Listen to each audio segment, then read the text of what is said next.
પાત્ર બધું પડે અને પગાર આલવાવાળો માલિક બેઠો હતો. પણ જો યુવા તો છે જ આ કે પછી કર્યું તો એ વસ્તુ નડ્યા આગળ છે નહીં. એક નાનું દ્રષ્ટાંત સરસ મજાનું. એક બેન મોબાઈલમાં પડી પોતાની પીડા વાત કરે. પરણાઈ હારે થઈ નોકરી વાળું ઘર હતું, સાસુ સસરા હતા, બહુ સરસ રીતે ઘર ચાલતું. પછી એના પિયરમાં મને ફોન કર્યો અને એના પિયરનો ફોન જાય એના ભાઈનો ને બધું તો તારે આટલી બધી શાયરી છે, આટલું બધું છે તો તારે મજૂરની માફક કર, તું મજૂરી કરે છે, નોકર રાખ, બીજું તો કર, આવું કર. દીકરી બધું મગજમાં ના લે.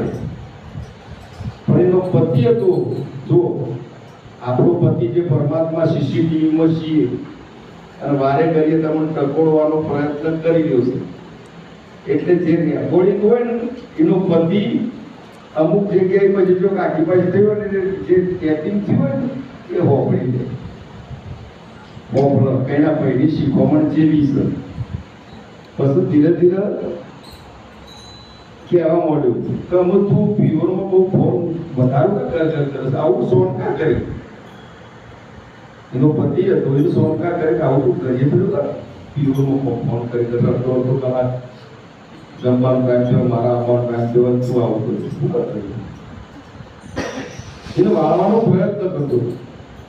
એને વાળવાનો પ્રયત્ન કરતો કે અસર સંસાર સારો પેલો મળે થોડું મેળો છે. એટલે હું એને આમ સોનકા દીકરો બધું ફોન કર્યું તો એમ મોડ નહીં. ધીરે ધીરે ધીરે જે આ બીજ વાવ્યું હતું એ વૃક્ષ થઈને ઊભું થઈ ગયું.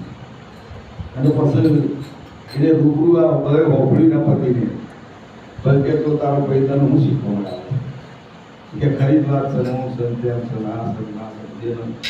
વિરોધાભાસ થયો.